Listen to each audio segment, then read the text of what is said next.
साथियों, ज्योतिष में रिसर्च और शोध इस बात को साबित कर चुके हैं कि जन्म पत्रिका के 90% दोष जो हैं, जो पीड़ा करते हैं, वो सबसे पहले या तो शनिदेव या राहु या केतु इनसे संबंधित होता है। आमतौर पर हम दान करते हैं, करने भी चाहिए, लेकिन शनिदेव से संबंधित दान करते हुए हम सबसे बड़ी गलती करते हैं। हम बस काली वस्तु उठाई और ये दान दिया, नहीं।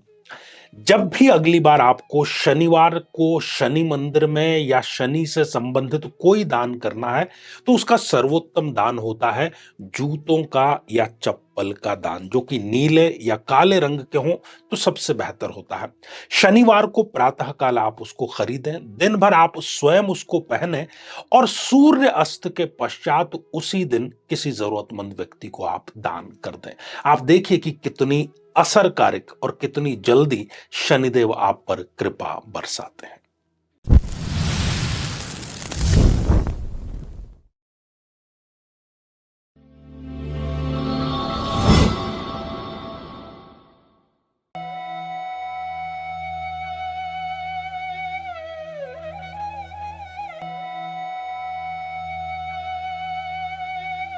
तो मेरे बहुत ही प्रिय और बेहद सम्मानित साथियों, हृदय की असीम गहराइयों से अभिनंदन, बहुत बहुत हार्दिक स्वागत। साथियों, रिसर्च ये साबित कर चुका है, एस्ट्रोलॉजिकल शोध ये साबित कर चुका है कि जन्म पत्रिका में, ज्योतिष शास्त्र में, कुंडली में, होरोस्कोप में जितने भी दोष होते हैं, अधिकांश मामलों में व्यक्ति या तो शनिदेव से संबंधित या राहुदेव से संबंधित या केतु देव से संबंधित समस्या से पीड़ित होता है। ये 90% और बाकी सब ग्रह दूसरे मिलाकर के 10%। ठीक है। अब आमतौर पर जो प्रचलित सिद्धांत है, जो कि ठीक है भी सही, कि यदि मारक ग्रह है तो उससे संबंधित हमें दान करने चाहिए। यदि उसकी महादशा चल रही है तो दान ही उसका सर्वोत्तम उपाय है, या फिर होता है अनुष्ठान। दान सहज है, सरल है। लेकिन सबसे बड़ी गलती हम क्या करते हैं? शनिदेव से संबंधित, राहुदेव से संबंधित, केतुदेव से संबंधित यदि हमें पीड़ा है तो हमने ये काली वस्तु उठाई और ये दान दी, ये काली वस्तु उठाई और ये दान दी। नहीं, ये नितांत ही गलत तरीका है।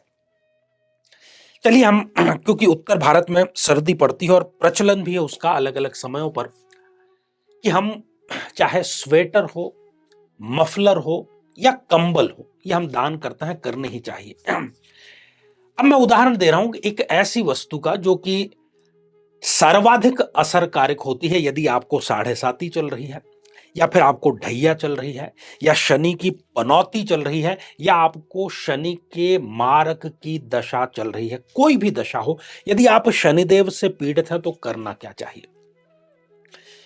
जूते या चप्पल, क्योंकि हम दिन भर उसको पहन के रखते हैं और हमारा जो पसीना है वो उसमें संचित होता चला जाता है, और जूते जो हैं वो शनिदेव का एक प्रकार से प्रतिनिधित्व करते हैं।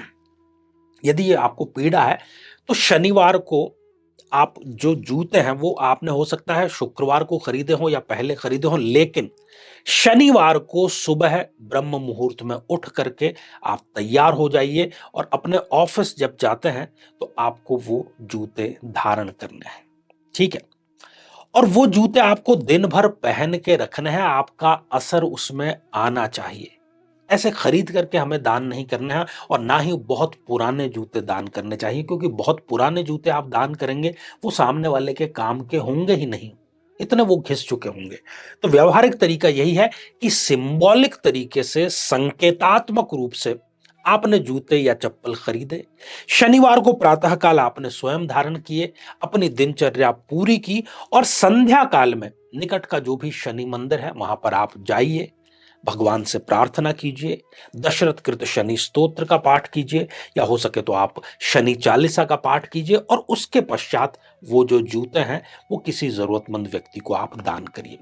ऐसा यदि आपने केवल 3 बार भी कर दिया लगातार आने वाले शनिवारों को, तो जितनी पीड़ा मैंने आपको शनिदेव की गिनाई, जितनी पीड़ा राहु देव की गिनाई, जितनी केतु देव की गिनाई, उन सब में 99.9% आपको रिलीफ अवश्य ही मिल जाएगा। हम चीजें करते तो हैं लेकिन गलत तरीके से करते हैं।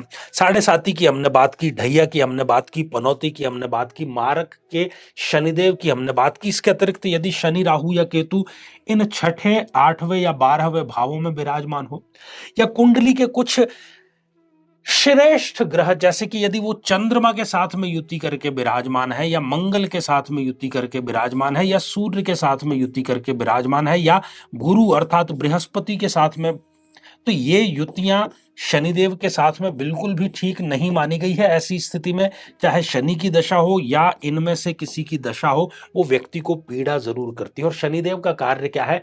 शन है चले, वो ही है शनिश्चर। अर्थात वो हर एक कार्य धीरे धीरे धीरे करेगा, हर एक कार्य में बाधा आपके जरूर उत्पन्न करेगा। तो ये उपाय आप जरूर करें, सही ढंग से करें। और हमारे इस चैनल का जो उद्देश्य है वो यही है कि आपको ऐसे उपाय बतलाए जाएं जो कि वैज्ञानिक हो, तर्कपूर्ण हो, आसान हो, घर बैठे आप उसको कर सकें और असर भी उसका शीघ्र जरूर होता हो। जीवन में किसी समस्या का सामना कर रहे हैं, जैसे कि शादी में देरी होना, पति पत्नी में मनमुटाव या तलाक तक की नौबत आ जाना, संतान का प्राप्त न हो पाना, नौकरी या धन प्राप्ति में बाधा आना, जीवन के प्रत्येक क्षेत्र में किसी न किसी प्रकार की बाधा आना, तो आज ही अपनी जन्म पत्रिका का संपूर्ण विश्लेषण करवाएं और पाएं समस्या से सदैव के लिए मुक्ति। तो साथियों, अब बढ़ते हैं आज के हमारे कमेंट के चरण की तरफ। और पहला ही कमेंट जो है वो जीनल यादव जी का है, और आपने लिखा है कि बिल्कुल ठीक रिसर्च है। मेरी बेटी की पत्रिका में बुध और चंद्र छठे भाव में है, बुध वक्री है और उसको स्किन की प्रॉब्लम है। जीनल जी, आप उनसे कहिए कि जो हमने उपाय सजेस्ट किया है वो जरूर करें, अत्यंत ही लाभकारक है, शीघ्र असर उनको जरूर मिलेगा। साथियों, अगला कमेंट ज्योति असवानी जी का है, और आपने प्रणाम गुरुजी, इवनिंग में तुलसी तोड़ सकते हैं क्या? ज्योति जी, इवनिंग से थोड़ा सा पहले आपको यह कार्य कर लेना चाहिए। साथियों, अगला कमेंट साक्षी प्रिया जी का है, और आपने लिखा है yes sir, my mercury is in 12th house and I am suffering from fungal infection from last 1 year. तो साक्षी जी, आप भी ये उपाय जरूर करें, इससे हजारों लोगों को लाभ मिला है, आपको भी अवश्य मिलेगा। तो साथियों, आज के लिए केवल इतना ही, और इसी मंगल कामना के साथ में कि आप सभी स्वस्थ, समृद्ध और शांतिपूर्वक जीवन व्यतीत करें। नमस्कार।